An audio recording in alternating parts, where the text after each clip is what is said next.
ಭಾರತ್ ಮಾತಾ ಕಿ ಕೈ ಎತ್ತಿ ಹೇಳ್ಬೇಕು. ಕ್ಯಾಮ್ರಾದವರು ಆ ಕಡೆ ವಿಡಿಯೋ ಮಾಡ್ಕೋಬೇಕು. ಒಂದು ವಿಡಿಯೋ ತುಣುಕ ಮೋದಿ ಸಾಹೇಬ್ರಿಗೆ ಕಳಿಸ್ಬೇಕು. ಯಾಕಂದ್ರೆ ಈ ದೇಶಭಕ್ತಿ ಅವರ ಗುತ್ತಿಗೆ ತಗೊಂಡಾಗ ಮಾಡಕತ್ತಾರ. ಭಾರತ್ ಮಾತಾ ಕಿ, ಭಾರತ್ ಮಾತಾ ಕಿ. ಅಶೋಕ್, ಈ ಮಂದಿರ ನೋಡಿದ್ರೆ ನಿಮಗೆಲ್ಲ ಏನ್ ಅನ್ಸಕತ್ತೈತಿ?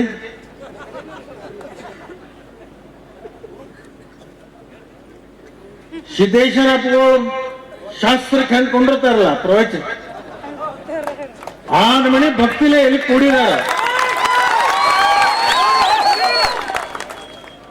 ಅಂದ್ರೆ ಇದರ ಸಂಕೇತ ಏನಂದ್ರೆ ರಾಜು ಆಲ್ಗೂರ್ ಅವರನ್ನ ಈ ಸಾರಿ ನಾವು ದಿಲ್ಲಿಗೆ ಕಳಿಸ್ತೀವಿ ಅಂತಕ್ಕಂಥ ತೀರ್ಮಾನ ಮಾಡ್ತೀರಿಲ್ಲ. ಮತ್ತೆ ನನ್ನ ಮರ್ಯಾದೆ ತೆಗೆದಿರಿ. ಮಾಡ್ತೀನನ್ನವ್ರು ಅಷ್ಟ ಕೈ ಎತ್ತಿ ಹೇಳ್ರಿ ನೋಡೋಣ. नसीब चांगलं आहे साहेब तुमचं.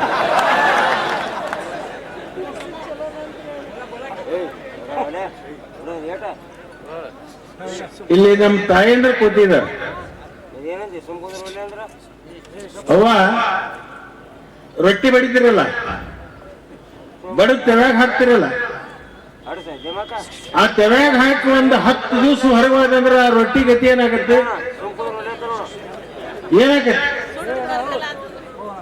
ಹೊತ್ತಿ ಕರ್ಕಲಕತ್ತಿಲ್ಲ, ತಿನ್ನಕ್ ಬರಲ್ಲ. ಅದಕ್ಕೇನ್ ಮಾಡ್ಬೇಕು? ಅದು ತೆಳಗ ಹೊತ್ತೋಕ್ಕಿಂತ ಮುಂಚೆನೆ ಅದನ್ನ ತಿರುಗಿ ಹಾಕ್ಬೇಕು. ಮೋದಿ ಅವ್ರ ರೊಟ್ಟಿಗೆ ಹೊತ್ತಾಕೈತೈತಿ, ಅದನ್ನ ತಿರುಗಿ ಹಾಕೋ ಕೆಲಸ ನೀವು ಮಾಡ್ಬೇಕು. ಮಾಡ್ತೀರಿ? ನೀವು ತಯಾರಿರಿ. ನಿಮಗೆ ತಿಂಗಳಿಗೆ 2,000 ಸಾವಿರ ಬರಾಕೈತೈತಿ. ನೀವು ಯಾರು ಖಬರಿಲ್ಲ ನಿಮಗೆ. ಈಗ ಈಚೆಗಡೆ ನಮ್ಮ ಯಾವ ತಯಾರ ಆಗ್ಬೇಕಾಗಿದೆ?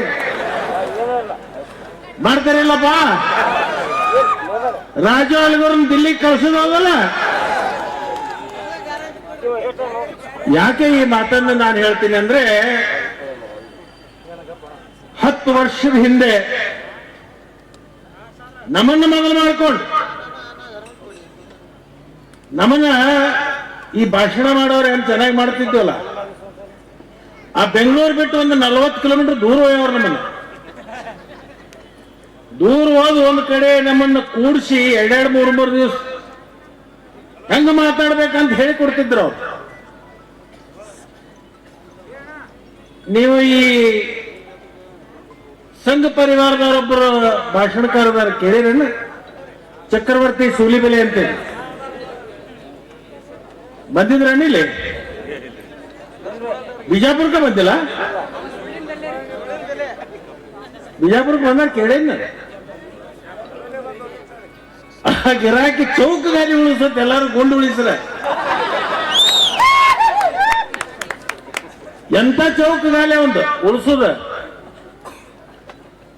2014 ಪೂರ್ವದೊಳಗ ಎಲ್ಲಾ ಜಿಲ್ಲಾದೊಳಗ ಎಲ್ಲಾ ತಾಲೂಕದೊಳಗ ನಮೋ ಬ್ರಿಗೇಡ್ ಅಂತ ಹೇಳಿ ಒಂದು ಸಂಘಟನೆ ಮಾಡಿ ತಾಲೂಕಾ ಮಟ್ಟದಲ್ಲಿ ಇವ್ರು ಬರೋರು. ಯಾರು? ಸೂಲಿಬೆಲೆ. ಅವಾಗೇನು ಹೇಳೋರು ಗೊತ್ತೇನು? ಅವರು ಭಾರತ ದೇಶ ಆಗಿರ್ತಕ್ಕಂಥ ರಾಜಕಾರಣಿಗಳ ದುಡ್ಡು, ಅಧಿಕಾರಿಗಳ ದುಡ್ಡು ಮತ್ತು ಔದ್ಯೋಗಿಕ ಕ್ಷೇತ್ರದಲ್ಲಿ ಮಾಡಿರ್ತಕ್ಕಂಥ ಈ ಕಾರ್ಖಾನೆ ಮಾಲೀಕ, ಇವರೆಲ್ಲರೂ ದುಡ್ಡು ಕಪ್ಪು ಹಣ, 2 ನಂಬರ್ ಅಂತ ಕರಿತೀರ. 2 ನಂಬರ್ ಅಂದ್ರೆ ಏನ? ಟ್ಯಾಕ್ಸ್ ತಪ್ಪಿದ. ಟ್ಯಾಕ್ಸ್ ತಪ್ಪಿಸಿದಿ ಈ ಹಣ ಎಲ್ಲ ರಾಜಕಾರಣಿಗಳು, ಅಧಿಕಾರಿಗಳು ಮತ್ತು ಉದ್ಯಮಿಗಳು ಸೇರಿ ಶಿಶ್ ಬ್ಯಾಂಕ್ದೊಳಗೆ ಎಷ್ಟು ರೊಕ್ಕ ಇಟ್ಟಾರು ಅಂತ ಕೇಳಿದ್ರ ನಿಮಗೆ ದಿಗಿಲು ಬಡಿತೈತಿ ಅನ್ನೋರು. ಈ ಮಂದಿ ಬಾಯಿ ಕಿಸ್ಕೊಂಡು ನೋಡೋರು. ಎಷ್ಟಾಯ್ತು ನಿಮಗೆ ಗೊತ್ತಾಯ್ತು ನನ್ನ ಇಲ್ಲ ಅನ್ನೋ. ನಾ ಹೇಳ್ತೀನಿ ನಿಮಗ, ನಾವು ಹೇಳಪ್ಪ, ನಾವು ಆ ರೊಕ್ಕ ಸರ್ ಈ ದೇಶದಾಗ ಪ್ರಧಾನಮಂತ್ರಿ ಮೋದಿ ಅವ್ರ ಆದ್ರ ಅಲ್ಲಿ ಎಲ್ಲ ಹಣ ತಗೊಂಡ್ಬರ್ತಾರೆ. ಅದು ಎಷ್ಟೈತಿ ಗೊತ್ತೈತೆ ನನಗೆ, ಮತ್ತೂ ಗೊತ್ತಿಲ್ಲ. ನಾವು ಮತ್ತೆ ತೆಳಗ್ ಕೂತವ್ರಿಗೆ ಏನ್ ಗೊತ್ತು ಪಾಪ. ಆ ಹಣ ತಂದ ಈ ದೇಶದ ಮೇಲೆ ಎಷ್ಟು ಸಾಲ ಐತಲ್ಲ, ಆ ಸಾಲ ಎಲ್ಲ ಏಕಕಾಲಕ್ಕೆ ತುಂಬಿ ಸಾಲ ಮುಕ್ತ ಭಾರತವನ್ನ ಮಾಡ್ತಾರೋ ಅಂತ ಹೇಳಿ ಆ ಯುವಕರಿಗೆ ಅನ್ಸಕೈತು ನಮ್ಮ ಮ್ಯಾಗ 2-3 ಸಾವಿರ ರೂಪಾಯಿ ಸಾಲ ಅದ, ಮತ್ತು ಮುಕ್ತ ಚಲೋ ಆಯ್ತಲ್ಲ ಅಂದ್ರ ಇಷ್ಟ ಆದ್ಮೇಲೆ 200 ರೊಕ್ಕ ಎಷ್ಟು ಉಳಿತೈತಿ ಗೊತ್ತೈತೆ ಅನ್ನೋರು ಎಷ್ಟ ಈ ಸಾಲ ಮುಚ್ಚ ಈ ಭಾರತ ದೇಶದೊಳಗೆ ಏನು ರಸ್ತೆಗಳದಾವಲ್ಲ, ಆ ರಸ್ತೆಗಳ ಮೇಲೆ ಡಾಂಬರ್ ಅಲ್ಲ, ಬಂಗಾರದ ಗಿಲಿಟ್ ಮಾಡಿದ್ರು 200 ರೊಕ್ಕ ಉಳಿದೈತೆ. ನಾವು ಈ ಮಂದಿ ಎಟ್ಟದಾಯ್ತು ಒಪ್ಪ ರೊಕ್ಕಲ್ಲೇ ನಾವು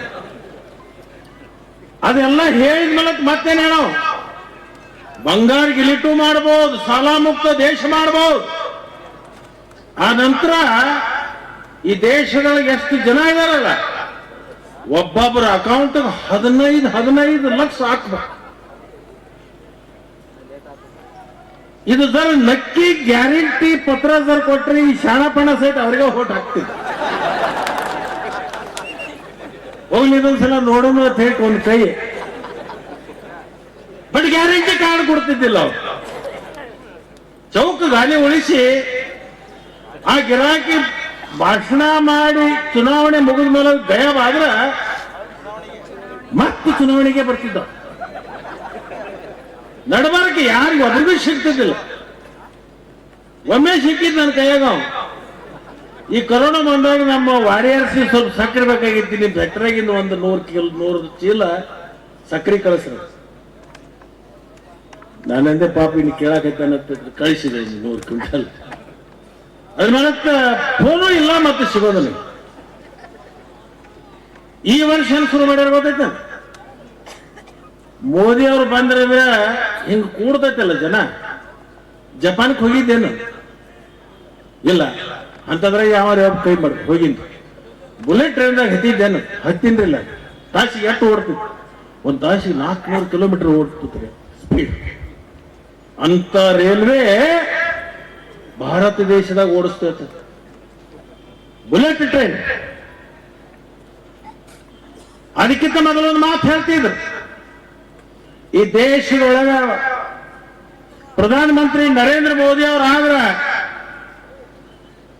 ಅಟಲ್ ಬಿಹಾರಿ ವಾಜಪೇಯಿ ಅವರು ಕನಸು ನನಸು ಮಾಡಬೇಕಾಗಿತ್ತು. ಅವ್ರದೊಂದು ಕನಸು, ಗಂಗಾ ನದಿಯನ್ನ ತಗೊಂಡು ಬಂದ ಕಾವೇರಿ ಒಳಗೆ ಬಿಡುದು, ಕಾವೇರಿ ನದಿ ತಂದ ಕೃಷ್ಣಾ ಭೀಮಾದೊಳಗೆ ಬಿಡುದು. ಅವಾಗ ಇಡೀ ದೇಶದಾಗಿನ ರೈತರು ಬೆಳತಕ್ಕ ನಿದ್ದೆ ಮಾಡ್ಲಾರ್ದ ಆಲೋಚನೆ ಮಾಡಿ, ಎಲ್ಲ ನನ್ನ ಪುಣ್ಯಾತ್ಮ ದೌಡ್ಯಾಕ ಬರುವಾತು, ಇನ್ನ ಇಲೆಕ್ಷನ್ ನಮ್ಮ ಹತ್ರ ಆತನ ಹೊಡೆದದ್ದು ಸಿಕ್ಕ. ಈ ಮಂದಿಗೇನ ಗಂಗಾ ಕಾವೇರಿ ಕೃಷ್ಣ ಭೀಮಾ ಕೂಡಿದ್ರ ಬರಗಾಲದ ದೌಡಿಯಿಂದ ನಮ್ಮ ರೈತರನ್ನ ಹೊರಗೆ ತೆಗಿತಾರೋ ಅಂತಕ್ಕಂಥ ಒಂದು ಕನಸು. ನದಿ ಜೋಡಣೆ ಮಾಡ್ತೀವಿ ಅಂತ ಹೇಳಿದ್ರು, ವಿದೇಶದಾಗಿನ ರೊಕ್ಕ ತರ್ತೀವಿ ಅಂತ ಹೇಳಿದ್ರು, ಬುಲೆಟ್ ಟ್ರೈನ್ ಓಡಿಸ್ತೀವಿ ಅಂತ ಹೇಳಿದ್ರು.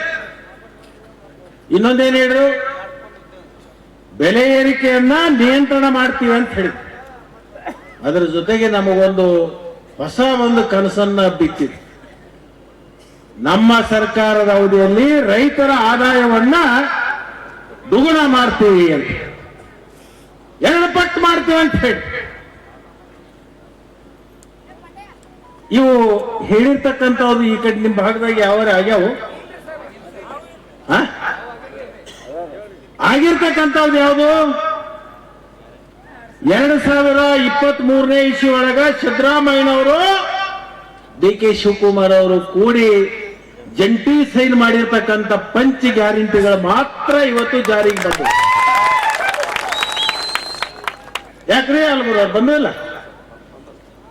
ಅಂದ್ರೆ ನಾನೇನು ಇವ್ರಿಗೆ ಕೇಳ್ತೀನಿ ಅಂದ್ರೆ, ನುಡಿದಂತೆ ನಡೀತಕ್ಕಂತ ಪಕ್ಷ ಕಾಂಗ್ರೆಸ್ ಪಕ್ಷ, ಅದು ಸಿದ್ದರಾಮಯ್ಯನವರ ನೇತೃತ್ವದ ಸರ್ಕಾರ.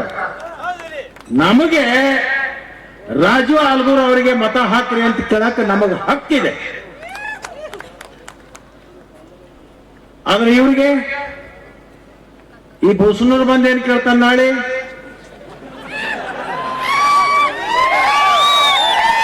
ಕರ್ಕೊಂಬರಲ್ಲ ಅಣ್ಣ ನೀವು ಏನ್ ಕೇಳ್ತಾನೆ? ನಾವೆಲ್ಲ ಹೇಳಿದೀಪ, ಯಾವ ಆಗಿಲ್ಲ, ಇದೊಂದ್ಸರಿ ನಮಗೆ ಅವಕಾಶ ಮಾಡಿ ಕೊಡ್ರಿ, ಮುಂದೆಲ್ಲ ನಾವು ಮಾಡ್ತೀವಿ. ಇದನ್ನ ಹೇಳೋರಲ್ಲ ನೀವು. 10 ವರ್ಷ ನೋಡಿವಲ್ಲ, 10 ವರ್ಷ ನಿಮಗೆ ಓಟ್ ಹಾಕಿದಿಲ್ಲ ನಾವು, ಮತ್ತೆ ಯಾಕೆ ಮಾಡ್ಲಿ? ಅದಕ್ಕೆ ಅವ್ರಿಗೆ ಹೇಳ್ಬೇಕು, 10 ವರ್ಷ ನಮಗೆ ಸುಳ್ಳನ್ನ ಹೇಳಿ ಮತಗಳನ್ನು ತಗೊಂಡು ಈ ದೇಶವನ್ನು ಆಳಿರ್ತಕ್ಕಂಥ ನೀವು ಸುಳ್ಳುಗಾರರು ಅಂತಕ್ಕಂಥ ಹಣಿಪಟ್ಟಿಯನ್ನ ನೀವು ಕಟ್ಟಿಕೊಂಡಿರಿ, ನಿಮಗೆ ಮತವನ್ನು ಹಾಕೋದಿಲ್ಲ ಅಂತಕ್ಕಂಥದ್ದನ್ನ ನೀವು ಸ್ಪಷ್ಟವಾಗಿ ಹೇಳ್ಬೇಕು. ಅದರ ಜೊತೆಗೆ ಇವತ್ತು ಆದಾಯ ಡಬಲ್ ಮಾಡಿದ್ದೆ ಯಾರಿಗೆ? ಅಂಬಾನಿ. ಇಲ್ಲಿ ಫ್ಯಾಕ್ಟ್ರಿ ಮಾಲಕರು ಯಾರಿದಾರೇನು? ಇಲ್ಲ, ಅಂಬಾನಿ. ಆದಾಯ ಡಬಲ್ ಯಾರಿಗೆ ಮಾಡಿದಾರೆ ಗೊತ್ತೇನು? ನಮ್ಮ ಕಾರ್ಖಾನೆಗೆ ಗೊತ್ತೈತೆ, ಅದಕ್ಕೆ ಹೇಳ್ತೀನಿ. ಸಣ್ಣ ಲೆಕ್ಕ ಕೇಳ್ತೀನಿ. ಕಬ್ಬಿಗೆ ದರ ಏನು ಸಿಗ್ತೈತಿ ಇಲ್ಲಿ? 2200, 2500, ನಮ್ಮ ಕಡೆ 3000 ಕೊಟ್ಟಿವಿ. ನಮ್ಮಲ್ಲಿ ಒಂದು ಟನ್ನಿಗೆ 3000 ಕೊಟ್ಟಿವಿ. ಕೇಂದ್ರ ಸರ್ಕಾರ ಇವರು ಹೇಳಿದ್ದೇನು? ಎಲ್ಲಾ ಸಕ್ಕರೆ ಕಾರ್ಖಾನೆಯವರಿಗೆ ನೀವು ಇಥನಾಲ್ ಅನ್ನ ಪ್ರಾರಂಭ ಮಾಡ್ರಿ. ಎಲ್ಲಾ ಫ್ಯಾಕ್ಟರಿ ಅವರು ಇಥನಾಲ್ ಶುರು ಮಾಡಿದ್ದಾರೆ. 1 ಟನ್ ಕಬ್ಬಿಗೆ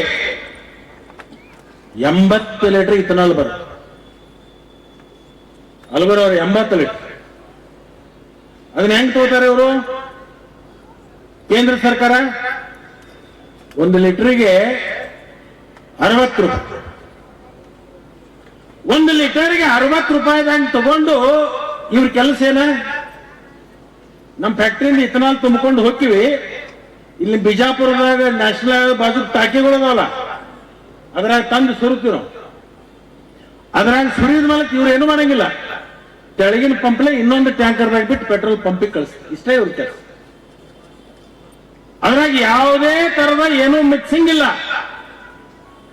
ಪೆಟ್ರೋಲ್ದಾಗ ಇಥನಾಲ್ ತಂದು ನಾವು ಸುರುತ್ತೀವಿ, ಮ್ಯಾಗ ಸುರುತ್ತೀವಿ, ತೆಳಗಿಂದ ಟ್ಯಾಂಕರ್ ತುಂಬ್ತಾರೋ ಪೆಟ್ರೋಲ್ ಪಂಪಿಗೆ ಹೋಗ್ತೀವಿ. ಪೆಟ್ರೋಲ್ ಹೆಂಗ್ ಮಾರಾಕತ್ತೀರಿ ನೀವು? 109. ಪಟಪಟ ಐತಿಲ್ಲ ನಿನ್ ಮನೆಗ? 103 ರೂಪಾಯಿ. ಆ ಪೆಟ್ರೋಲ್ ಪಂಪ್ ನಮಗೆ ಕಮಿಷನ್ ಎಷ್ಟು ಕೊಡ್ತಾರೋ? 3 ರೂಪಾಯಿ. ಒಂದು 100 ರೂಪಾಯಿ ಬಂತಲ್ಲ ಅವ್ರಿಗೆ. ಫ್ಯಾಕ್ಟರಿಗೆ ಎಷ್ಟು ಕೊಡ್ತಾರೋ? 60. ನಾನೇನು ಕೇಳ್ತೀನಿ, ನಿಮ್ದು ಕೆಲಸ ಏನದಪ್ಪ? 60 ರಂಗ್ ತಗೋತೀರಿ, 100 ರಂಗ್ ಮಾರ್ತೀರಿ. ಎಷ್ಟು ಉಳಿತು? 40. 1 ಲೀಟರ್ಗೆ 40 ರೂಪಾಯಿ ಉಳಿಸ್ಕೊಳಕತ್ತಾರ ಇವ್ರ. ಈ ರೊಕ್ಕ ಯಾರಿಗೆ ಹೊಂಟೈತೆ? 40 ರೂಪಾಯಿ ರಿಲಯನ್ಸ್ ಕಂಪನಿ ಯಾರು? ಮುಖೇಶ್ ಅಂಬಾನಿ. ಅಂತೂ ಬಿಜಾಪುರದವರು ಮುಂದೆ ಹೋಗ್ಯಾರಿ.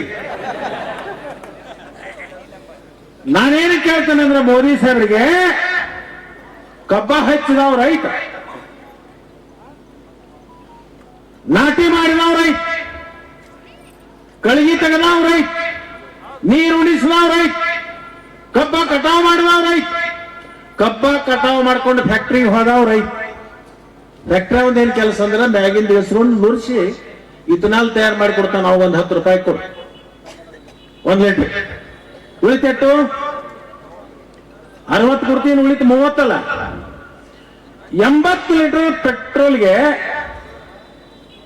1 ಟನ್ ಕಬ್ಬಿಗೆ 80 ಲೀಟರ್ ಬರ್ತದೆ. ಆ 80 ಲೀಟರ್ಗೆ 30 ರಂಗ್ ಎಷ್ಟಾಯ್ತು?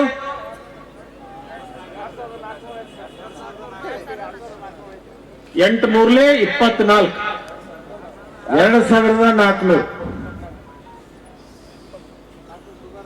ನಿನಗೇನಾರ ರೈತರ ಬಗ್ಗೆ ಕಾಳಜಿ ಇದ್ರ, ರೈತರ ಬಗ್ಗೆ ಅಭಿಮಾನ ಇದ್ರೆ, ಈ ರೈತ ನಾಯಕ ಅಂತ ಹೇಳಿ ಕಿಶಿಂದ ಬೆಂಗಳೂರವ್ರು ನಮ್ಮ ರಾಜ್ಯದ ಒಬ್ಬರು ಹೇಳ್ಕೊತಾರಲ್ಲ, ಯಾರು? ಒಬ್ಬ ಯಡಿಯೂರಪ್ಪ, ಇನ್ನೊಬ್ಬ ಮಣ್ಣಿನ ಮಗ. ಇವ್ ರೈತರ ನಾಯಕ.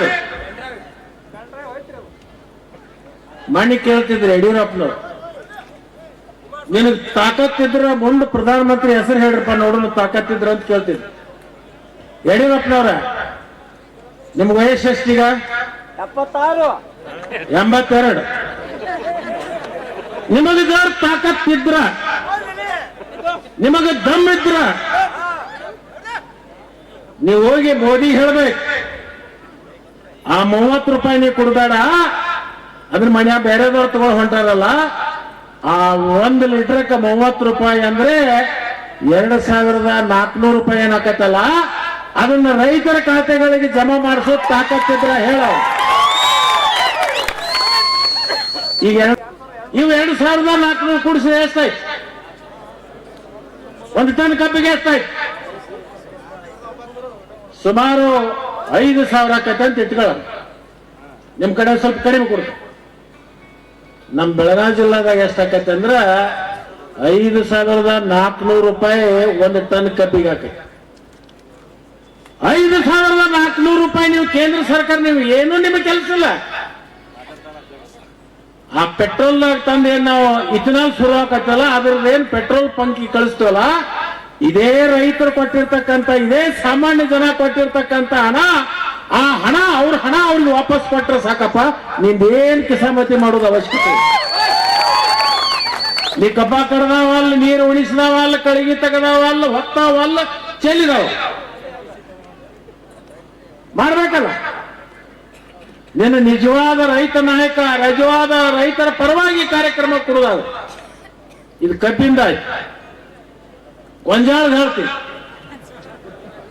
ಗೊಂಜಾಳ ಫ್ಯಾಕ್ಟ್ರಿ ಆಯ್ತು. ನಾನು ಗೊಂಜಾಳದಿಂದನೇ ನಾನು ಇಥನಾಲ್ ತಯಾರು ಮಾಡ್ತೀನಿ. ಬೆಂಗಳೂರಾಗ ಭಾಗವಹಿಸಿದ್ದೇನೆ. 1 ಟನ್ ಮೆಕ್ಕೆಜೋಳಕ್ಕೆ, ಗೊಂಜಾಳಕ್ಕೆ 400 ಲೀಟರ್ ಬರುತ್ತೆ. 400 ಲೀಟರ್. 1 ಟನ್ ಗೊಂಜಾಳಕ್ಕ 400 ಲೀಟರ್ ಪೆಟ್ರೋಲ್ ಬರುತ್ತೆ. 60 ರನ್ ತಗೋತಾರ. 10 ಫ್ಯಾಕ್ಟರಿ ಕೊಡ್ರಿ, ಅಲ್ಲಿ 30 ಉಳಿತಿಲ್ಲ.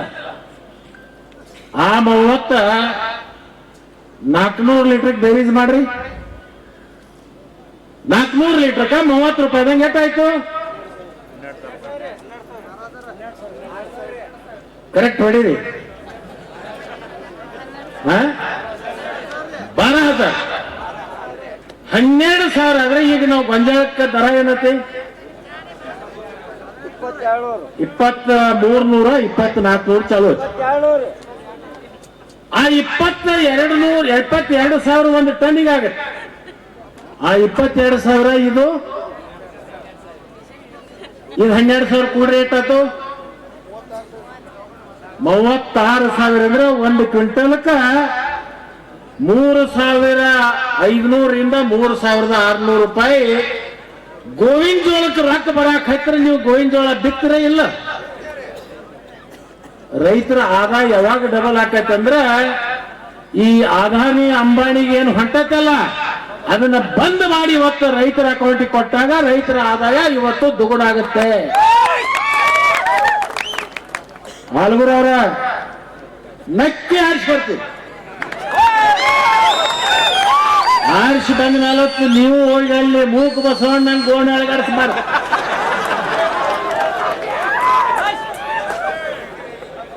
ಒಳಗೋಗಿ ಹೇಳ್ಬೇಕು, ನಮ್ಮ ರೈತರು ನನಗೆ ಮತ ಅಷ್ಟ ಹಾಕಿಲ್ಲ, ನನಗೆ ಒಂದು ಶಕ್ತಿಯನ್ನು ಕೊಟ್ಟಿದ್ದಾರೆ. ಅವರ ಧ್ವನಿಯಾಗಿ ನಾನು ಬಂದಿದ್ದೀನಿ. ನಾನು ಬಿಜಾಪುರ ಜಿಲ್ಲೆಯ ಜನರ ಧ್ವನಿಯಾಗಿ ನಾನು ಬಂದಿದ್ದೀನಿ. ಅಲ್ಲಿ ಹೇಳ್ಬೇಕು, ಗೊಂಜಾಳಕ್ಕೆ ಗೋವಿಂದ ಜೋಳಕ್ಕೆ 3,500 ರೂಪಾಯಿ ಕೊಡ್ಬೇಕು, ಕಬ್ಬಿಗೆ 5,000 ಕೊಡ್ಬೇಕು. ಅದು ಹೆಂಗ ಕೊಡಾಕ ಸಾಧ್ಯ ಐತಂದ್ರೆ ನಿನಗೆ ನಾ ಬರೆದು ಕೊಡ್ತೀನಿ, ಹೋಗೋದು ಅದನ್ನ ಓದೋದು ಅರ್ಥ ಮಾಡಿ. ಇದನ್ನ ಮಾಡಿದ್ರೆ ಉಳಿದೇನು ಒಂದು 18 ಗ್ಯಾರಂಟಿ ನ್ಯೂಸ್ ತಯಾರು ಮಾಡಿರಲ್ಲ. ನಾನು ಲೋಕಸಭಾ ಸದಸ್ಯರಾದ್ರೆ ಇಂತಿಂತ ಕೆಲಸಗಳನ್ನ ಈ ಜಿಲ್ಲೆದೊಳಗೆ ಮಾಡ್ತೀನಿ ಅಂತ ಹೇಳಿರಲ್ಲ, ಅದನ್ನ ಹಂತ ಹಂತವಾಗಿ ಮಾಡಕ್ಕೆ ಮೊದಲು ಹಾದ ಕೂಡಲೇ ನಿಮ್ಮ ಕೆಲಸ ಏನಂದ್ರ ಕಬ್ಬ ಬೆಳೆ ರೈತರಿಗೆ ಗೋವಿಂದ ಜೋಳ ಮಾಡಿರ್ತಕ್ಕಂಥ ರೈತ ಈ ದರ ಕೊಡುವಂತ ಪ್ರಸ್ತಾವನೆ ನೀನು ಪ್ರಾರಂಭ ಮಾಡಿ. ಅದರ ಜೊತೆಗೆ ಇನ್ನೊಂದು ಹೇಳ್ಬೇಕು, ಈ ಕಾರ್ಖಾನೆ ಮಾಲೀಕರು ಒಂದು ಟ್ರಿಪ್ಗೆ 2 ಟನ್ ಏನು ಹೊಡ್ಯಾಕತ್ತಾರಲ್ಲ, ಅದನ್ನು ಬಂದ್ ಮಾಡಿಸುವ ಕೆಲಸ ನೀವು ಮಾಡ್ಬೇಕು ಅಂತ ಇವು 3 ಹೇಳಿದ್ರ ನೀವು ಒಂದೇ ಸಲ ಅಲ್ಲ. ನನಗೆ ತೇಕ್ ಹತ್ತೈತಿ, ನಾನು ಬಿಡ್ರಿ, ನಾನು ಒಟ್ಟೈನ್ ರಾಜಕಾರಣ ಅಲ್ಲಿ ನಾ ಮನೆಯಾಗಿರ್ತೀನಿ ಅನ್ನೋ ತನಕ ಈ ಜನ ನಿನ್ನ ಮನೆಯಾಗಿಲ್ಲ.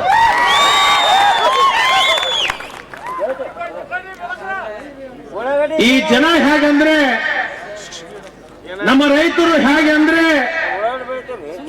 ಯಾವಾಗಲೂ ಕೂಡ ದಾನ ಮಾಡಿದ್ದು ಗೊತ್ತು, ಬೇಡಿ ತಿಂದದ್ದು ಇವರಿಗೆ ಜಾಯಮಾನ ಗೊತ್ತಿಲ್ಲ. ಯಾಕೆ ಅದಕ್ಕೆ ಇವರು ದೇಶಕ್ಕೆ ಅನ್ನ ಕೊಡ್ತಕ್ಕಂಥ ಅನ್ನದಾತ ಅಂತ ಹೇಳಿ ನಾವು ಕರಿತೀವಿ. ಇವರನ್ನೇ ಯಾವತ್ತು ನೀವು ಮರೆಯಕ್ಕೆ ಹೋಗ್ಬೇಡಿ. ಇವರ ಕಷ್ಟ ಕಾರ್ಪಣ್ಯಗಳಿಗೆ, ಇವರಿಗೆ ಕಷ್ಟ ಬಂದಾಗ ಅವ್ರ ಮನೆ ಬಾಗಿಲಿಗೆ ಹೋಗಿ ಅವ್ರಿಗೆ ಬಂದಿರತಕ್ಕಂಥ ಸಮಸ್ಯೆಗಳನ್ನ ತಗೊಂಡು ದಿಲ್ಲಿ ಒಳಗಡೆ ಕೇಂದ್ರ ಸರ್ಕಾರದಲ್ಲಿ ಇವರ ಧ್ವನಿಯಾಗಿ ನೀವು ಕೆಲಸವನ್ನ ಮಾಡಬೇಕು ಅಂತ ಹೇಳಿ ಇವರೆಲ್ಲರ ಪರವಾಗಿ ನಾನು ನಿಮಗೆ ವಿನಂತಿಯನ್ನು ಮಾಡ್ತೀನಿ.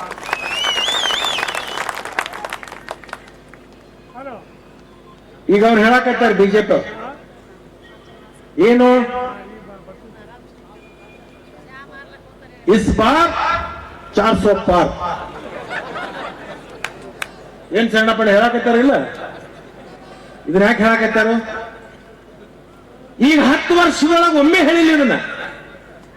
ಅವಾಗ ಏನ್ ಹೇಳ್ತಿದ್ರು, ಇಸ್ ಬಾರ್ 232 ಪಾರ್ ಅಂತ. ಈಗೇನ್ ಹೇಳ್ತಾರ? ವಾಸರೆ 19ರೊಳಗ ಕೆಟ್ಟ ಬಿಜೆಪಿ ಸುಂಟ್ರ ಗಾಳಿತ್ತು, ಅವಾಗ ನಿಮ್ಮ 303 ಹೋಗಿ ನಿಂತರಿ. ಈಗ 10 ವರ್ಷ ಜನ ನಿಮ್ಮನ್ನು ನೋಡಿದ, ಇದು ಬುರುಡಿ ಓದು ಜನ ಅನ್ನೋದು ಗೊತ್ತಾಗ್ಯದ. ಈ ಸರಕ್ಕೆ ಅವ್ರದ್ದು ಮೆಜಾರಿಟಿ ಆಗಲ್ಲ. ಇವತ್ತು ಬರದಿಟ್ಕೋ, ಮೆಜಾರಿಟಿಗೆ ಬರೋದಿಲ್ಲ ಅವ್ರು. 303 ಈಗ ಉಳಿದಿರೋದು ಅವ್ರದ್ದು ಬರೇ ಈಗ 295 ಅಟ್ಟ ಉಳಿದವ್. ಬೈ ಎಲೆಕ್ಷನ್ದಾಗೆಲ್ಲ ಸೋತ್ ಹೋಗಿದಾವ್. 295 ಇವತ್ತಿರುವಾಗ ಕರ್ನಾಟಕದವ್ರು 20 ಕಸ್ಕೊಳಕತ್ತೀವಿ, ಮಹಾರಾಷ್ಟ್ರದವರು 15 ಕಸ್ಕೊಳಕತ್ತಿದಾರ, ಗುಜರಾತ್ದವ್ರು 4 ಕಸ್ಕೊಳಕತ್ತಾರ, ಉತ್ತರ ಪ್ರದೇಶದೊಳಗೆ 15 ಕಸ್ಕೊಳಕತ್ತೇವ್, ಬಿಹಾರದೊಳಗೆ ಕಸ್ಕೊಳಕತ್ತಿದ್ದೀವಿ, ಮಧ್ಯಪ್ರದೇಶ ಕಸ್ಕೊಳಕತ್ತಿದ್ದೀವಿ, ಛತ್ತೀಸ್ಗಢದಾಗ ಕಸ್ಕೊಳಕತ್ತಿದ್ದೀವಿ. ಅವರಿಗೆ ಆರಿಸಿ ಬಂದಿರ್ತಕ್ಕ ದೇನಿ ಗೋವಾ ಬಿಡ್ರ ಏನು ಉಪ್ಪಿನಕಾಯಿ ಇದ್ದಂಗ ಅವ. ನಮ್ಮ ಈ ದೊಡ್ಡದಾದ ರಾಜ್ಯದೊಳಗೆ ತೆಲಂಗಾಣ ಇರಬಹುದು, ಇಡೀ ದೇಶದೊಳಗ ಈಗ ಆರಿಸಿ ಬಂದಿರತಕ್ಕಂತ ಸೀಟ್ದೊಳಗ ಸುಮಾರು 80 ಸೀಟ್ ಅವರು ಕಡಿಮೆ, 80 ಸೀಟ್ ಅವರು ಕಡಿಮೆ. ಎಷ್ಟು ಉಳಿತು? ನಿಂತಲ್ಲ 215-20 ಬಂದ್ರೆ ಸರ್ಕಾರ ಮಾಡಕ್ಕಾಕತ್ತೆ. ಮತ್ತೆ ಇವ್ರು ಹೇಳಕತ್ತಾರಲ್ಲ, ಈ ಸರಕ್ಕೆ ನಾವು ಬುಲೆಟ್ ಟ್ರೈನ್ ಬಿಡ್ತೀವಿ ಅಂತ. ನೀವು ಅಧಿಕಾರಕ್ಕೆ ಬರಂಗಿಲ್ಲ, ಹೆಂಗ್ ಬಿಡೋರು ಬುಲೆಟ್ ಟ್ರೈನ್? ಇವ್ರು ಬಿಜೆಪಿ ಅವ್ರು ಹೆಂಗಂದ್ರ ಅಕ್ಕ ತಪ್ಪು ತಿಳ್ಕೊಬೇಡ, ಆತಿಗೆ ಬೀಸ್ ಬಂದ್ರೆ ನಕ್ಕಿ ನಾ ಮಾಮ ಅನಾವನ ಅಂತ ನಾವು ಪಕ್ಕಿ, ಆತಿಗೆ ಬೀಸ್ ಬರಂಗಿಲ್ಲ ನಾ ಮಾಮ ಅನ್ನಂಗಿಲ್ಲ. ಅಂದ್ರೆ ಇವ್ರು ಅಧಿಕಾರಕ್ಕೆ ಬರಂಗಿಲ್ಲ, ಬುಲೆಟ್ ಟ್ರೈನ್ ಬಿಡಂಗಿಲ್ಲ. ಈ ಸರಿಕ ಭಾರತೀಯ ಜನತಾ ಪಕ್ಷದ ಅವಿಷ್ಯ ನಿಂತಿದೆ. ಬಬಲಾದವರು ಅದಕ್ಕೆ ಹೇಳಿದ್ದಾರೆ, ಹುಲ್ಲ ಕಲ್ಲಿಗೆ ಜಗಳ ಬಿತ್ತಣ್ಣ, ಹುಲ್ಲೆದ್ದ ಬಡಿಯುವಾಗ ಕಲ್ಲ ಪುಡಿ ಪುಡಿ ಆದೀತು ನೋಡಣ್ಣ. ಏನು? ಒನ್ಸ್ ಮೋರ್, ಹುಲ್ಲ ಕಲ್ಲಿಗೆ ಜಗಳ ಬಿತ್ತಣ್ಣ, ಹುಲ್ಲೆದ್ದ ಬಡಿಯುವಾಗ ಕಲ್ಲ ಪುಡಿ ಪುಡಿ ಆದೀತು ನೋಡಣ್ಣ. ಈ ಸರಿಕ್ ಬಬಲಾದವ್ರ ವಾಕ್ಯ ಆಗ್ಯಾರ. ನಾ ಅದಕ್ಕೆ ಹೇಳಿ, ನೀನ್ ಅಕ್ಕಿ ದಿಲ್ಲಿಗೆ ಹೋಗುದು ತಯಾರಿ ಮಾಡ್ತಾನೆ. ರಾಜು ಆಲ್ಗೂರ್ನ ಹಾಕ್ಸ್ಕೊಡ್ರಿ. ರಾಜು ಆಲ್ಗೂರ್ ಜೊತೆಗೆ ನಾವೆಲ್ಲರೂ ಇರ್ತೀವಿ. ಈ ಭಾಗದಲ್ಲಿ ಎಂತ ಸಮಸ್ಯೆಗಳು ಬಂದರೂ ಕೂಡ, ನಿಮಗೆ ಕಷ್ಟ ಕಾರ್ಪಣ್ಯ ಬಂದರೂ ಕೂಡ ಅದನ್ನ ನಿವಾರಣೆ ಮಾಡಲಿಕ್ಕೆ ಅಶೋಕ, ನಾನು, ಇಲ್ಲಿರ್ತಕ್ಕಂಥ ಎಲ್ಲ ನಾವು ಮುಖಂಡ ಅವನಿಗೆ ಹೆಗಲಿ ಕಟ್ಟು ಅವನ ಜೊತೆಗೂಡಿಕೊಂಡು ನಿಮ್ಮ ಸಮಸ್ಯೆಯನ್ನ ಬಗೆಹರಿಸುವಂತ ಕೆಲಸ ಖಂಡಿತವಾಗಿಯೂ ನಾವು ಮಾಡ್ತೀವಿ ಅಂತಕ್ಕಂಥ ಮಾತನ್ನ ಈ ಸಂದರ್ಭದಲ್ಲಿ ಹೇಳಿ, ನಿಮ್ಮೆಲ್ಲರ ಪವಿತ್ರವಾಗಿರ್ತಕ್ಕಂಥ ಮತವನ್ನು ದಾನದ ರೂಪದಲ್ಲಿ ಕೊಡ್ಬೇಕು. ಅಚ್ಚಗಡಿ ಮ್ಯಾಲ ಸ್ಟ್ರಾಂಗ್ ಅದು. ನಾವು ನಮ್ಮ ಮಗಳನ್ನ ಕನ್ಯಾದಾನ ಅಂತ ಕರಿತೀವಿ. ಕನ್ಯಾದಾನ ಮಾಡುವಾಗ ಯಾವ ತರ ಇರ್ಬೇಕು ನಮ್ಮ ಅಳಿಯ? ಕುಟ್ಟಿರಬಾರ್ದು, ಕುಂಟಿರಬಾರ್ದು, ಸುಳ್ಳು ಹೇಳಬಾರ್ದು, ಆಡಬಾರ್ದು, ಕುಡಿಬಾರ್ದು. ಅದು ಅವ್ರು ಹೇಳ್ಯಾರ. ಯಾರು? ಮೋದಿ ಸಾಹೇಬ್. ಮೈ ನೈ ಖಾऊंगा, किसी को खाने नहीं दूंगा. ನಿಂತನ್ರಿ 10 ವರ್ಷದಾಗ, ನಿಂತಾಗ 10 ವರ್ಷದಾಗ ಭ್ರಷ್ಟಾಚಾರ ಕೇಂದ್ರ ಸರ್ಕಾರದಲ್ಲಿ ನಿಂತಿದೆ ಅಂತೇಳಿ ಅವನಾದ್ರೂ ಒಬ್ಬ ಹೇಳಿದ್ರ ನಾ ರಾಜಕಾರಣದಿಂದ ನಿವೃತ್ತಿ ಆಗ್ತದೆ. ನಿಂತೇ ಇಲ್ಲ.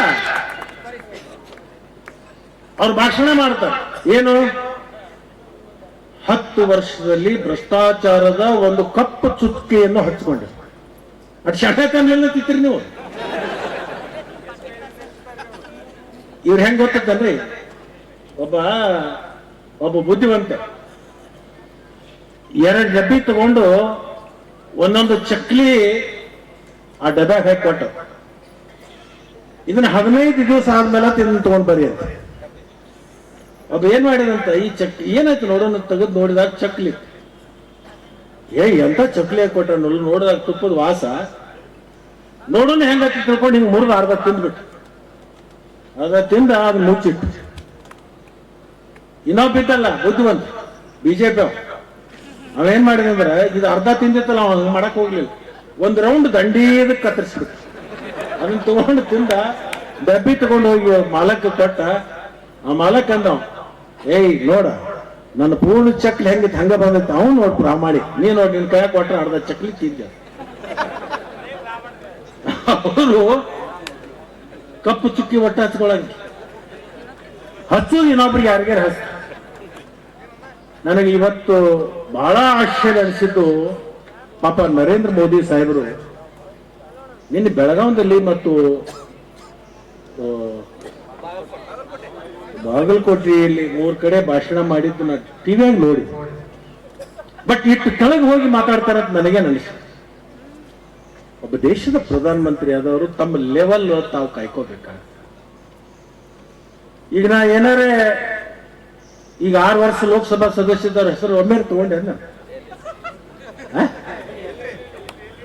ನಾನಾ ತಗೊಳಂಗಿಲ್ಲ. ಅಂದ್ರೆ ಇವ್ರ ಪಾಪ ದೇಶದ ಪ್ರಧಾನಮಂತ್ರಿ ಆಗಿರ್ತಕ್ಕಂಥ ಮೋದಿ ಅವ್ರ ಪಾಪ ಅವ್ರ ಬಾಯಿಲಿ ಎಂತೆಂತ ಹೇಳ್ಸಾಕೈತಿ. ನಾನು ಹುಬ್ಬಳ್ಳಿಯಲ್ಲಿ ಆಗಿರ್ತಕ್ಕಂಥ ಆ ಕೊಲೆ ಪ್ರಕರಣವನ್ನ ನಾನು ಖಂಡಿಸ್ತೇನೆ. ಎಲ್ಲರೂ ಖಂಡಿಸಿದ್ದಾರೆ. ಆ ಪಾಪ ಆ ಮಗುವಿನ ತಂದೆ ತಾಯಿ ಕೂಡ ಸಿದ್ದರಾಮಯ್ಯನವರು ಮಾಡಿರ್ತಕ್ಕಂಥ ಆದೇಶವನ್ನ ಗೌರವಿಸಿ ಮೋದಿ ಸಾಹೇಬ್ರ ಮತ್ತೆ ಅವ್ರ ಕಡೆಯಿಂದ ಹೇಳಿಸಿ ನಾ ಮೋದಿ ಸಾಹೇಬ್ರಿಗೆ ಕೇಳಿ ಮೊನ್ನೆ ನಮ್ಮ ಬಾಜುಕ್ ಕೆಲವೊಂದು ಮಂದಿ ನಿಂತಿದ್ರಲ್ಲ ದಿಲ್ಲಿ ಒಳಗೆ ಎಡಕ ಬಲಕ JDS ಅವ್ರ ಬಗ್ಗೆ ಏನ್ ಹೇಳ್ತೀರಿ ಸಾಹೇಬ್ರ ನೀವು ನೋಡ್ರಿ ಒಬ್ರಿಗೆ ಹಿಂಗ ಬೆರಳು ಮಾಡಿ ತೋರಿಸೋದ್ನಾಗ 4 ಬೆರಳು ನಮ್ಮ ಕಡೆ ನೋಡ್ತಿರ್ತಾವ ಅದೇ ಹಚ್ಚರ ಇರ್ಬೇಕು ರಾಜಕಾರಣಿಗಳು ಒಬ್ಬನಿಗೆ ಬೆರಳು ಹಿಂಗ್ ಮಾಡಿ ತೋರಿಸುವಾಗ 4 ಬೆರಳು ನಮ್ಮನ್ನ ನೋಡ್ತಿರ್ತಾವ ನಾನು ಮೋದಿ ಸಾಹೇಬರಿಗೆ ಅತ್ಯಂತ ಗೌರವದಿಂದ ನಾನು ಮನವಿ ಮಾಡ್ತೀನಿ ಈ ಒಬ್ಬ ದೇಶದ ಪ್ರಧಾನ ಮಂತ್ರಿ ಸಣ್ಣ ವಿಚಾರಗಳನ್ನು ನೀವು ಮಾತಾಡ್ಬಾರ್ದು ಆಯ್ತು ತಳಗ ಮೇಳ ಮನೆ ಗುಲ್ಬರ್ಗದಾಗ ನಾನು ಬಲೋ ಭಾರತ್ ಮಾತಾಕಿ ಅಂದದ್ದು ಮೋದಿ ಸಾಹೇಬ್ರಿಗೆ ಹೋಗಿ ಮುಟ್ತದ ಮರ್ದಿವ್ಸ ಮೈಸೂರಿಗೆ ಬಂದಾಗ ನಾನು ಹಿಂಗ ನೀವಿಬ್ರು ಹಿಂಗ್ ಕೂತಿದ್ರಲ್ಲ ಅಲ್ಲಿ ಗುಲ್ಬರ್ಗದೊಳಗ DK ಶಿವಕುಮಾರ್ ಅವರು ಮತ್ತು ಖರ್ಗೆ ಸಾಹೇಬ್ರು ಏನೋ ಮಾತಾಡಕ್ಕೆ ನನ್ನ ಕಡೆ ಸ್ವಲ್ಪ ಲಕ್ಷ ಬಿಟ್ಟು ಅವ್ರೇನೋ ಪಕ್ಷದ ಏನೋ ಮಾತಾಡ್ತೀವಿ ನಾನೇನು ಹೇಳಿದೆ ದಯವಿಟ್ಟು ಅಪಾರ್ಥ ತಿಳ್ಕೊಬೇಡ್ರಿ ಈ ಕಡೆ ಒಂದು ಸ್ವಲ್ಪ ನೋಡ್ರಿ ಈ BJP ಅವರು ಕಟ್ ಅಂಡ್ ಪೇಸ್ಟ್ ಮಾಡಕ್ ಬಹಳ ಹುಷಾರ್ ಈ ಕಡೆ ಒಂದು ಸ್ವಲ್ಪ ಈ ಕಡೆ ಗಮನ ಕೊಡ್ರಿ ಅಪಾರ್ಥ ಮಾಡ್ಕೋಬೇಡ್ರಿ ಅಂತ ಹೇಳಿನಲ್ಲ ಈ ಕಡೆ ಗಮನ ಕೊಡ್ರಿ ಅನ್ನೋದು ಕಟ್ ಮಾಡ್ರು ಅಪಾರ್ಥ ಮಾಡ್ಕೋಬೇಡ್ರಿ ಅನ್ನೋದು ಒಂದೈತಿ ಅದನ್ನ ಮೋದಿ ಅವ್ರಿಗೆ ಹೇಳ್ರಿ ಯಾರು ಈ ಪೂಜ್ಯ ತಂದೆಯವರು ಸುಪುತ್ರ ಬರ್ದಾರ ನಾನು ಹೇಳೋದಲ್ಲ ಪೂಜ್ಯ ತಂದೆಯವರು ನಿಮ್ಮ ಜಿಲ್ಲೆಯವ್ರ ಬಾಯಲ್ಲಿ ಬಹಳ ಚಂದ ಬರ್ತೈತೆ ಅವರು ಟ್ವೀಟ್ ಮಾಡಿ ಆ ಟ್ವೀಟ್ ಮೋದಿ ಸಾಹೇಬರು ಓದಿ ಅದನ್ನೇನ್ ತಿಳ್ಕೊಂಡ್ರು ಅಂದ್ರೆ ನಾ ಬಲೋ ಭಾರತ್ ಮಾತಾಕಿ ಅಂತ ಅನ್ಲಾಕ ಅವ್ರ ಪರ್ಮಿಷನ್ ಕೇಳಿನಂತ ನನಗೆ ಮರದಿವ್ಸ ಕೇಳ್ರಿ ಬಲೋ ಭಾರತ್ ಮಾತಾಕಿ ಅಂತ ಹೇಳಿ ಪರ್ಮಿಷನ್ ತಗೊಳಕ BJP ಅವರು ಈ ತರ ಟ್ವೀಟ್ ಮಾಡಿದಾರಂತ ನಾನು ಕೇಳಿದೆ ಬಲೋ ಭಾರತ್ ಮಾತಾಕಿ ದೇಶಭಕ್ತಿ ದೇಶ ನಮ್ದು ಅನ್ಲಾಕ ಈ BJP ಅವ್ರನ್ನ ಪರ್ಮಿಷನ್ ಕೇಳ್ಬೇಕನ್ನ ನಾನು ಏನ್ ಇವ್ರ ಅಪ್ಪನ ಮನೆ ಆಸ್ತಿ ಅನ್ನೋದು ಕೇಳಿ ಏನ್ BJP ಅವ್ರ ಅಪ್ಪನ ಮನೆ ಆಸ್ತಿ ಅಂದ್ರೆ ಇದು ದೇಶ ಇಲ್ಲಿರ್ತಕ್ಕಂಥ 140 ಕೋಟಿ ಜನರ ಆಸ್ತಿ ಭಾರತ ದೇಶ ಭಾರತ ಮಾತೆ ಅದಕ್ಕೆ ನಾವು ಹೆಮ್ಮೆಯಿಂದ ಹೇಳ್ಕೊಟ್ಟು ಕಾಂಗ್ರೆಸ್ ಮುಖಂಡ ಎಲ್ರಿಗೂ ಹೇಳ್ತೀನಿ ಅವ್ರಿಗೆ ಏನಾಗೈತೆ ಅಂದ್ರೆ ಇಂಥವ್ ಕೆಲವೊಂದು ವಾಕ್ಯಗಳು ಇಟ್ಕೊಂಡು ಪೇಟೆಂಟ್ ಮಾಡ್ಕೊಂಡ ಆ ಪೇಟೆಂಟ್ ನಾವು ಮಾತಾಡಕತ್ತಾನ ನಮ್ಮ ಪೇಟೆಂಟ್ ಕಸ್ಕೊಂಡ್ರಲ್ಲ ಮುಂದೆ ನಮ್ಮ ಗತಿ ಏನಂತ ಹೇಳಿ ಅವ್ರಿಗೆ ಒಂದು ಮಣಿ ಆ ಹೊಳೆಯಾಗಿನ ಮೇಣ ತೆಗೆದು ಹೊರಗೆ ಹೋಗದಂಗ ಆಗ ನೀವು ಎಲ್ಲಾ ಕಡೆ ಶುರು ಮಾಡ್ರಿ ಅರ್ಧ ಪುಂಗಿನ ಬಂದಾಕೈತಿ ಭಾರತ್ ಮಾತಾಕಿ ಹಿಂಗ ಒಂದ್ ಸ್ವಲ್ಪ ಶುರು ಮಾಡ್ರಿ ನೋಡಕ್ಕಿರ ಅವ್ರದ್ದು ಹೆಂಗ್ ಪಂಚರ್ ಆಕೈತಿ ಅದ್ ಹೇಳೋದು ಇವ್ರಿಕ ದೇಶ ರಕ್ಷಣೆ ಮಾಡೋರ ನಾವ ಈ ದೇಶ ಕಾಯವ್ರ ನಾವ ನಮ್ಮಿಂದನ ದೇಶ ಉಳ್ದೈತಿ ನೀವು ಹುಟ್ಟಿದ್ದೇವಾಗಪ್ಪ ಅಲ್ಲ ದೇಶ ರಕ್ಷಣೆ ಮಾಡೋರು ನಾವಂತ ಹೇಳತ್ತಾರಲ್ಲ ಇವರು ನೀವು ಹುಟ್ಟಿದ್ದೆಂದು ನಮ್ಮ ದೇಶದ ಸ್ವತಂತ್ರ ಸಿಕ್ಕಿದ್ದೆ ಅಟ್ರಿ 1947 ಇವ್ರು ಹುಟ್ಟಿದ್ದೆ ಅವಾಗ 1950 ಅಂದ್ರೆ ಸ್ವಾತಂತ್ರ್ಯ ಮೇಲತ್ತು ಇವ್ರು ಹುಟ್ಟ್ಯಾವ್ರು ಸ್ವಾತಂತ್ರ್ಯ ತರುವಾದಾಗ ಇವ್ರು ಯಾರು ಒಬ್ರು ಇಲ್ಲ ಅವಾಗ ಇವ್ರು ದೀಪ ಹಚ್ಕೊಂಡು ಎದ್ರು ಇವ್ರು ಯಾವುದು ಅವ್ರ ಪಕ್ಷ ಭಾರತೀಯ ಜನತಾ ಪಕ್ಷ ಇರ್ಲಿಲ್ಲ ಜನಸಂಘ ಅಂತಿತ್ತು ಅದು 1950 ಅಂದ್ರೆ ದೇಶಕ್ಕೆ ಸ್ವಾತಂತ್ರ್ಯ ತರುವತ್ನಾಗ ಇವ್ರ ಪಾತ್ರ ಇರ್ಲಿಲ್ಲ ಇವ್ರೇನು ಖರೆ ನಿಜವಾದ ದೇಶಭಕ್ತರು ಅಲ್ಲ ಬರೇ ಬಲೋ ಭಾರತ್ ಮಾತಾಕಿ ಅಂದ್ ಅಂದ್ ಅಂದ್ ಅಂದ್ ಅಂದ್ ಮಂದಿನ ಮರಳು ಮಾಡಿ ಇವತ್ತು ದೇಶಭಕ್ತರು ನಾವು ಒಬ್ಬರೇ ಅಂದ್ ತೋರ್ಸಾಕತ್ತೀವಿ ನಿಜವಾದ ದೇಶಭಕ್ತರು ಕಾಂಗ್ರೆಸ್ನಲ್ಲಿದ್ದಾರೆ ಈ ದೇಶಕ್ಕೆ ಸ್ವಾತಂತ್ರ್ಯ ತಂದುಕೊಟ್ಟವರು ಕಾಂಗ್ರೆಸ್ ಪಕ್ಷದವರು ಅದಕ್ಕೆ ಭಾರತೀಯ ಜನತಾ ಪಕ್ಷದ ಜನರ ಮಾತಿಗೆ ಮರಳಾಗಲಾರದು ನೀವೆಲ್ಲರೂ ಸೇರ್ಕೊಂಡು ನಾಳೆ 7ನೇ ತಾರೀಕು ನೀವು ಮನಿ ಒಳಗ ಓಟಿಗೆ ಬರೋ ಮುಂದೆ ತಾಯಿ ಜಗಲಿಗೆ ಹೋಗಿ ಒಂದು ಕೈ ಮುಗಿದು ಒಂದೇ ಒಂದು ಪ್ರಾರ್ಥನೆ ಮಾಡಿ ನಿಮ್ ಜಗಲಿನ ನಾ ಇವತ್ತು ವೋಟ್ ಹಾಕಕ್ ಹೊಂಟಿದ್ದೀನಿ, ರಾಜು ಆಲ್ಗೂರು ಆರಿಸಿ ಬರುವಂಗ ನಿನ್ನ ದಯಾ ಇರಲಿ ಅಂತ ಹೇಳಿ ಭಗವಂತ ಒಂದು ಹೂ ಏರಿಸಿ ನೀವು ಬಂದು ಇವ್ರಿಗೆ ಮತ ಹಾಕಿದ್ರೆ ನಿಮ್ಮ ಭಾಗದ ಲೋಕಸಭಾ ಸದಸ್ಯರು ರಾಜು ಆಲ್ಗೂರು ಅವರು ಆಗುವುದರಲ್ಲಿ ಯಾವುದೇ ತರದ ಸಂಶಯ ಇಲ್ಲ ಅಂತಕ್ಕಂಥ ಮಾತನ್ನ ಈ ಸಂದರ್ಭದಲ್ಲಿ ಹೇಳಿ, ಇಷ್ಟು ದೊಡ್ಡ ಸಂಖ್ಯೆಯಲ್ಲಿ ತಾವು ಸೇರಿ ಇಷ್ಟು ಕತ್ತಲಾದ್ರೂ ಕೂಡ ಮನೆ ಅಡಿಗೆ ಮಾಡೋದು ಬಿಟ್ಟು ನೀವೆಲ್ಲ ಬಂದಿದ್ರಲ್ಲ, ನಿಮ್ಮೆಲ್ಲರಿಗೂ ನಾನು ಕೈ ಜೋಡಿಸಿ ನಿಮಗೆ ಅಭಿನಂದನೆಗಳನ್ನ ಈ ಸಂದರ್ಭದಲ್ಲಿ ಹೇಳ್ತೀರಿ. ಭಾರತ್ ಮಾತಾ ಕಿ. ನಿಮ್ಮ ಹೋಟು ನಮಸ್ಕಾರ.